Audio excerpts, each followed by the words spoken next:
Welcome to zero to hero classes. आज के इस लेक्चर में हम लोग अपने आगे का टॉपिक पढ़ने जा रहे हैं। अभी तक हमने क्या क्या पढ़ा है, जस्ट एक क्विक रिकैप। हमने फर्स्ट लेक्चर में पढ़ा था ये जनसंख्या कंट्रोल कैसे करना है, ठीक है, क्या क्या फैमिली प्लानिंग की गई थी, WHO का क्या महत्व था, वो डेटा वाला पार्ट था। देन हम लोग ने एक शानदार टॉपिक स्टार्ट किया था, इसका नाम था कॉन्ट्रासेप्टिव मेथड, ठीक है। कॉन्ट्रासेप्टिव मेथड में सेप्टिव मेथड में जिसको हिंदी में गर्भ निरोधक बोलते हैं, मतलब गर्भ को रोकना है, मतलब प्रेगनेंसी को रोकना है, उसके मेथड्स क्या क्या हैं उनके बारे में डिस्कस किया। The second lecture we have discussed ये जो गर्भ निरोधक विधियां हैं दो प्रकार की होती हैं, एक नेचुरल एक आर्टिफिशियल यानी प्राकृतिक, उसे ट्रेडिशनल मेथड भी बोलते हैं। सेकेंड वन कृत्रिम। नेचुरल वाले हम लोगों ने ऑलरेडी पढ़ लिया है। कृत्रिम वाले में हम लोग ने आईओडीज के विषय में पढ़ा है ना, फिर बैरियर मेथड क्या क्या होते हैं वो सब सारी चीज़ें देखें। तो आज के इस लेक्चर में हम लोग ओरल कॉन्ट्रासेप्टिव के बारे में पढ़ने वाले हैं। ओरल मतलब माउथ से लेने वाला, ठीक है। ओरल कैविटी होता है ना माउथ से रिलेटेड, तो ओरल कॉन्ट्रासेप्टिव्स मुंह से लेने योग्य गर्भ निरोधक। ये मुंह से टैबलेट के रूप में ली जाती है और ये गोलियां पिल्स के नाम से जानी जाती है। Just remember this word, we call it pills. ये जो गोलियां होती है इसे क्या बोलेंगे, पिल्स बोलेंगे। ये जो ओरल कंट्रासेप्टिव मेथड है गोलियों वाला, ये पिल्स वाला, this is only for females, केवल स्त्रियों के लिए होता है। अब ये कॉम्बिनेशन मतलब ये संयोजन के रूप में लिया जाता है। संयोजन सर कुछ समझ नहीं आया। देखो अभी तक हमने जैसे बैरियर मेथड में पढ़ रहा था, फर्टिलाइजेशन होने नहीं दे रहे थे, मतलब एनी हाउ मेरा एम यही है जो किसी तरह फर्टिलाइजेशन को रोकना है ताकि जायगोट ना बने, और या फिर स्पर्म को, जैसे लास्ट लेक्चर में हमने पढ़ा था कहीं पे स्पर्म की मोटिलिटी कम कर दे रहे थे, पहुंचने नहीं दिया जा रहा था, वो सारी मेथड्स। अभी इसमें क्या किया जा रहा है, अब देखो यहाँ हार्मोन का केमिकल, क्योंकि टेबलेट है उसके अंदर केमिकल्स का यूज होगा, तो ये जो हार्मोन है प्रोजेस्टेरॉन एंड एस्ट्रोजन, इस दोनों का संयोजन दिया जाता है। इसके पीछे भी रीज़न है, ठीक है सर, ये ही क्यों, ये प्रोजेस्टेरॉन और एस्ट्रोजन क्यों दिया जाता है मैं अभी आपको आगे समझाता हूँ। इसके लिए आपको मेंस्ट्रुअल साइकिल वाला टॉपिक थोड़ा सा आना चाहिए, क्योंकि सारा हार्मोन का खेल है। ओव्यूलेशन कब होगा, LH सर्ज कब होगा, और उसके लिए उस टाइम अगर देखोगे ना ऐसा कुछ ग्राफ बनता है, प्रोजेस्टेरॉन एस्ट्रोजन का लेवल हाई हो जाता है जो कि पॉजिटिव फीडबैक देता है, फिर LH सर्ज आता है, वो सारी चीज़ें। तो अब आगे देखो आगे क्या लिख रही है, माला डी, माला एन संयोजन गोलियों के लोकप्रिय ब्रांड्स हैं। This is for knowledge purpose. मुझे नहीं लगता NCERT में दिया हुआ है, अगर दिया हुआ होगा तो याद कर लेना। इनमें संश्लेषित प्रोजेस्टेरॉन की उच्च सांद्रता और संश्लेषित एस्ट्रोजन की कम सांद्रता, क्या लिखा हुआ है पता नहीं, होती है। इस ब्रांड की गोलियों के एक पैकेट में 28 गोलियां और 21 हार्मोन वाली और 7 हार्मोन रहित अथवा आयरन सहित वाली होती है। समझो, यहाँ लो ब्लैंक पेज। ये जो गोलियां हैं यहाँ जिसकी बात हो रही है उसमें होती है 28 गोलियां। सर ये 28, अगर आपको ध्यान हो, ये जो माहवारी का चक्र होता है हम लोग बेसिकली एक जनरल काउंट करते हैं 28 डेज का। तो ये जो 28 गोलियां हैं डेली बेसिस पे लेनी होती है। तो 28 गोलियां हैं हार्मोन वाली। कौन सी हार्मोन, ये प्रोजेस्टेरॉन और एस्ट्रोजन वाली, और 7 टेबलेट्स होती हैं आयरन सहित, वो आयरन वाली होती है। अब आयरन वाली क्यों होती है, नेक्स्ट पैराग्राफ में यहाँ लिखा हुआ है। हार्मोन वाली गोलियां 21 दिन तक प्रतिदिन ली जाती है और इनमें आर्तव चक्र माहवारी के प्रथम 5 दिनों, जिसके दौरान रजोधर्म होता है, मुख्यतः पहले दिन से ही शुरू किया जाता है। अब देखो 21 गोलियां, क्योंकि देखो 28 गोलियां हैं, अब 21 गोलियां प्रतिदिन ली जाती है, हर एक दिन एक एक गोली ली जाएगी, ठीक है। प्रथम 5, जैसे देखो जो पहला 5 दिन जो होता है ना मेंस्ट्रुअल साइकिल का, उस प्रथम 5 दिन में आप कभी भी ये गोलियां लेना स्टार्ट कर सकते हैं। अब मुख्यतः इसमें लिखा हुआ है जो फर्स्ट डे होता है मेंस्ट्रुअल साइकिल का, आज से चलो मेंस्ट्रुअल साइकिल स्टार्ट हुआ तो फर्स्ट डे से ही स्टार्ट कर दिया जाता है। देखो ये कहीं तो लिखा होगा, हाँ देखो, ये मुख्यतः पहले दिन से ही शुरू किया जाता है। वैसे आप पहले 5 दिन में कभी भी स्टार्ट कर सकते हो, फिर उसके अकॉर्डिंग साइकिल चलेगा 28 दिन का। हार्मोन वाली गोलियां समाप्त होने के 7 दिनों के अंतर के बाद जिस दौरान रजोधर्म में रुधिर की हानि की पुनर्प्राप्ति के लिए और हार्मोन वाली गोलियों की नियमितता बनाने रखने के लिए आयरन सहित वाली गोलियां ली जाती है। इसका 2 रीजन बताया जा रहा है, why we take this 7 hormone रहित, मतलब आयरन वाली गोली क्यों लेते हैं।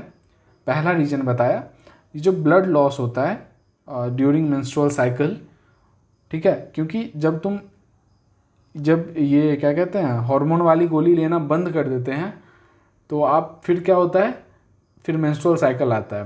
अब प्रोजेस्टेरॉन के बढ़े रहने से, ठीक है, मेंस्ट्रुअल साइकिल नहीं आता है। मेंस्ट्रुअल साइकिल नहीं आएगा तो ओव्यूलेशन नहीं होगा, फिर ओव्यूलेशन नहीं होगा तो अगेन फर्टिलाइजेशन के चांसेस नहीं रहेंगे, तो मेंस्ट्रुअल साइकिल रुका हुआ रहता है। जैसे ही ये हार्मोन वाली गोलियां ख़त्म होती है, बहुत भयंकर वाला क्या कहते हैं मेंस्ट्रुअल साइकिल आता है और उसमें ज़्यादा ब्लड लॉस होता है। ज़्यादा ब्लड लॉस होने के कारण उसमें मान लो ब्लड लॉस हुआ, इसीलिए आयरन वाली पिल दी जाती है। भाई आयरन में की कमी जो हुई है हमारे शरीर में या फीमेल के शरीर में, तो उसमें उसकी पूर्ति हो जाए। सेकेंड वन इज़ नियमितता जो है, रेगुलरिटी मेंटेन्ड है, क्योंकि 21 दिन तक तो हार्मोन वाला गोली लिया गया है। अगेन 7 दिन तक अगर ये लिया जाएगा तो 21 + 7 28 दिन हो जाएगा। फिर इसमें ये भूलने का नहीं रहेगा, अरे आज लिए फिर कब लेना है, लगातार टेबलेट खाते रहो, ठीक है, और नियमितता बनी रहेगी। इससे फिर से वैसे ही लिया जाता है और यह क्रम तब तक जारी रहता है जब तक गर्भ निरोध की आवश्यकता होती है। अब किसी को जब तक मतलब बच्चा नहीं करना है तब तक गोली लेते जाओ भाई, ये टेबलेट खाते जाओ। उपरोक्त गोलियां अंडोत्सर्जन की को संदमित, यह प्रभाव अग्रपीयूष ग्रंथि से गोनेडोट्रोपिन के स्रवण को अवरुद्ध करके प्राप्त किया जाता है।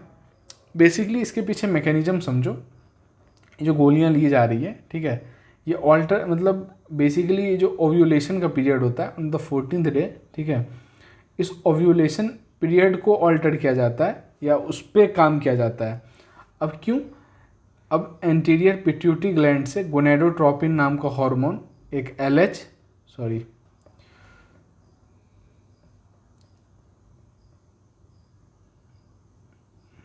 कहाँ गया, यस, एंटीरियर पिट्यूटरी से ये gonadotropin LH and FSH release होती है। अगर आप याद होगा 14th डे LH सर्ज आता है, ठीक है, तो बेसिकली इसमें काम होता है, ये जो गोलियां हैं इस चीज़ को ओव्यूलेशन को ऑल्टर करती है या रोक के रखती है। और इसका और ज़्यादा क्या रहता है ये देखो, और अंतरोपण को संदमित करने के साथ साथ गर्भाशय ग्रीवा की श्लेष्मा की गुणता को भी बदल देती है। जो क्वालिटी ऑफ म्यूकस होता है, अगर सर्विक्स है, ठीक है, तो गर्भाशय ग्रीवा इसी को बोलते हैं। इसमें सर्विक्स होता है, वो चिपचिपा वाला पदार्थ होता है, ठीक है, म्यूकस। इसको क्वालिटी ऑफ म्यूकस को क्या करता है, कम कर देता है। अब ये शुक्राणु का प्रवेश को रोका जा सकता है। तो बेसिकली फर्टिलाइजेशन से रोका जा रहा है, चाहे बैरियर मेथड में भी वहाँ निषेचन नहीं होने दिया जा रहा था, और अगर हो भी गया तो इम्प्लांटेशन, ठीक है, मतलब अंतरोपण नहीं होने दिया जा रहा है, ठीक है, इतना समझ में आ गया। उपरोक्त गोलियां बहुत ही प्रभावशाली तथा बहुत ही दुष्प्रभाव वाली है, बहुत ही कम दुष्प्रभाव वाली है तथा स्त्रियों द्वारा यह खूब स्वीकार्य है। मतलब मेनली जो फीमेल यूज करती है ना, ये जो 28 दिन वाली गोलियां वाली मेथड है, बेसिकली ये यही यूज करती है, क्योंकि ये एक सेफ्टी देता है। भाई गोली खा रहे हैं जस्ट नॉर्मल, कोई बहुत ज़्यादा मतलब दिक्कतें नहीं झेलनी पड़ती है, दिस इज़ ओके, ठीक है। ये प्राइवेसी देता है एक फीमेल को। तो बेसिकली क्या बताया जा रहा है, स्त्रियों द्वारा खूब स्वीकार्य है, फीमेल्स ज़्यादा यूज करती हैं, ठीक है। 9 सहेली गोलियाँ। सहेली नाम की जो गोली है, ये CDRI लखनऊ में, मतलब एक तरह से वी कैन फील प्राउड, जो इंडिया में कुछ ऐसा है जिसका पेटेंट मतलब इंडिया के पास है। सेंट्रल ड्रग रिसर्च इंस्टीट्यूट है, कहाँ पे, लखनऊ में, NCERT में लिखा हुआ है। पूछता है क्योंकि भाई हमारे देश में यार कुछ तो मतलब अपना है। इस नाम की नई गर्भ निरोधक गोली जिसका निर्माण केंद्रीय औषध अनुसंधान संस्थान मतलब सेंट्रल ड्रग रिसर्च इंस्टीट्यूट यानी CDRI लखनऊ के वैज्ञानिकों द्वारा किया गया है। अब इसका मतलब सहेली जो पिल्स है, इसमें मतलब अलग क्या है, ये गैर स्टेरॉयडल है, मतलब हार्मोन रहित रसायन है, इसमें हार्मोन नहीं है। यार अगर हार्मोन नहीं है तो basically it will be beneficial for us, क्योंकि भाई केमिकल है नहीं, फिर भी यार दिस इज़ वर्किंग। क्या है ऐसा इसमें जो गर्भाशय अंतर स्तर को शक्तिशाली एंटी एस्ट्रोजेनिक प्रभाव डालता है और इस प्रकार निषेचित अंडे के अंतरोपण को रोकता है। How does it works, mainly इसका जो मैकेनिज्म है यही है, निषेचित अंडे के अंतरोपण को रोकता है। मान लो फर्टिलाइजेशन हो भी गया तो उसके लिए इम्प्लांटेशन होना बहुत ज़रूरी है। ये क्या करता है ना, वहाँ रिसेप्टर में जाके बाइंड हो जाता है, ठीक है। आगे अगर हार्मोन वाला पार्ट पर होगा ना, एंजाइम वगैरह, तो वहाँ रिसेप्टर होता है, एंजाइम जाके जुड़ता है, तो वो सारी चीज़ें क्या करती है, ये मतलब रिलीज ही नहीं होने देता वो एंजाइम, वहाँ रिसेप्टर पे जाके जुड़ जाता है, ठीक है। तो रिसेप्टर पे जुड़ गया तो फिर इम्प्लांटेशन का तो कोई मतलब ये बनता ही नहीं है। या सप्ताह में एक बार, सप्ताह में बेसिकली एक बार लिया जाता है। कौन सा पिल, सहेली नाम का पिल। प्रारंभ के 3 महीनों में सप्ताह में 2 बार लेने के बाद ली जाने वाली गोली है, मतलब फर्स्ट 3 मंथ में सप्ताह में 2 बार लिया जाता है। अगेन ये फिर नॉर्मल हो जाता है तो वीक में 1 बार लिया जाता है। इसके दुष्प्रभाव बहुत कम तथा यह उच्च निरोधक क्षमता वाली है, मतलब इसके दुष्प्रभाव जो साइड इफ़ेक्ट्स हैं बहुत ज़्यादा कम है और उच्च निरोधक क्षमता वाली, मतलब हाई एफिशिएंसी कह सकते हो, ठीक है। इसकी क्षमता बहुत अच्छी है। 9 आपातकालीन गर्भ निरोधक उपाय। इमरजेंसी कॉन्ट्रासेप्टिव्स क्या क्या है, इमरजेंसी वर्ड से ही समझ में आ रहा है, समथिंग जब कुछ इमरजेंसी हो जाए, ठीक है, उस टाइम लेने वाला पिल है, कॉन्ट्रासेप्टिव मेथड है। बुक क्या लिख रही है, इन्हें बलात्कार या सामान्य लापरवाहीपूर्ण असुरक्षित यौन संबंधों के कारण होने वाली संभावित सगर्भता से बचने के लिए लिया जाता है। सपोज पता ही है जो आज की डेट में रेप वाला केस बहुत ज़्यादा बढ़ गया है। इफ़ समवन फील्स कि भाई उसके साथ ऐसा कुछ हो गया है तो they go for emergency contraceptive. This is very bad thing, ऐसा होना नहीं होता है, बट यू नो अपना देश है, कुछ भी यहाँ पे पॉसिबल है।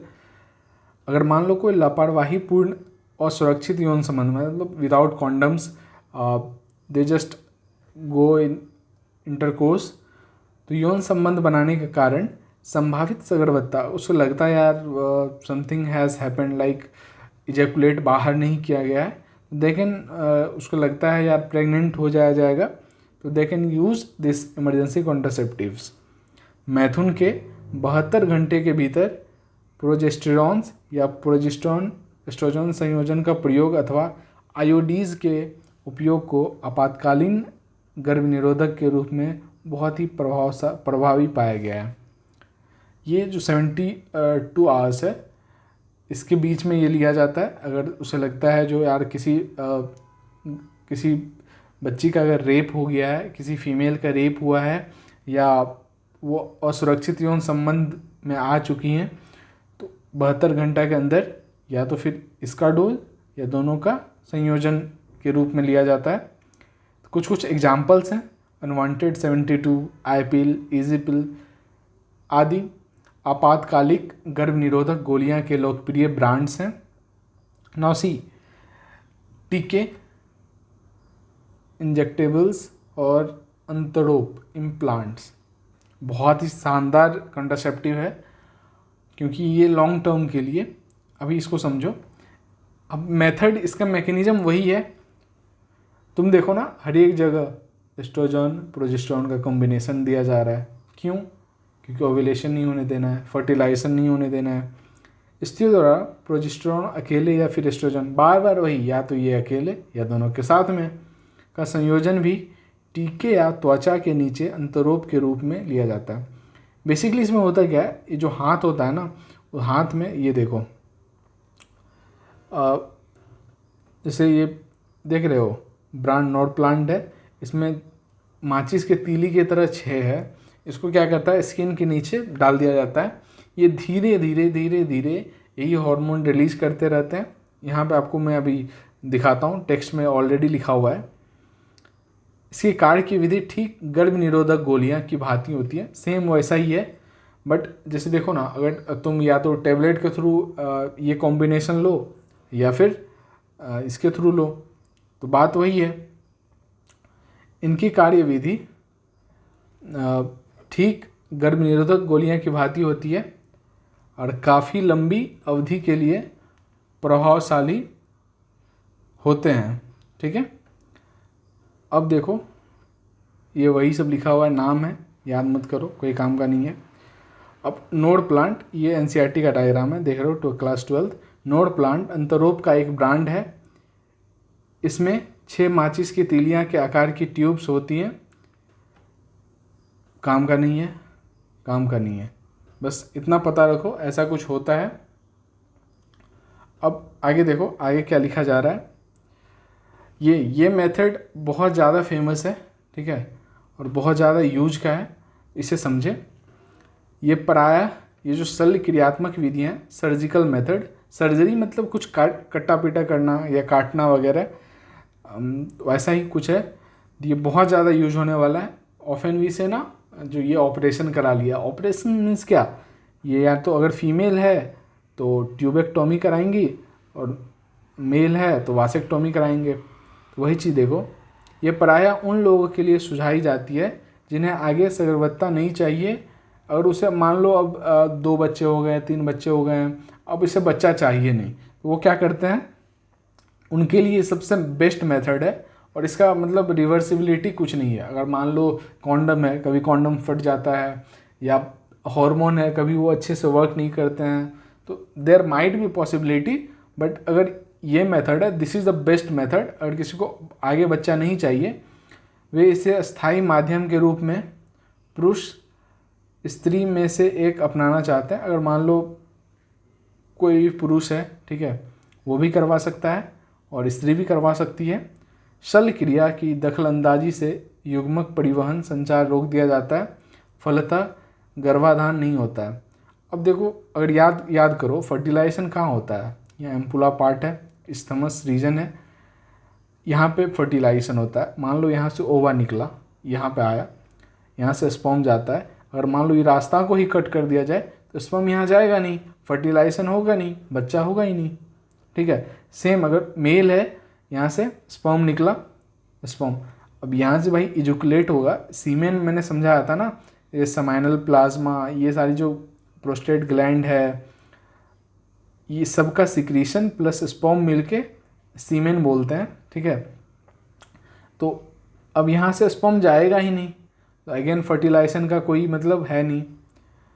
अब देखो, दखल अंदाजी किया जाता है, परिवहन मतलब इस पाथ में, ठीक है, इसको कट कर दिया जाता है।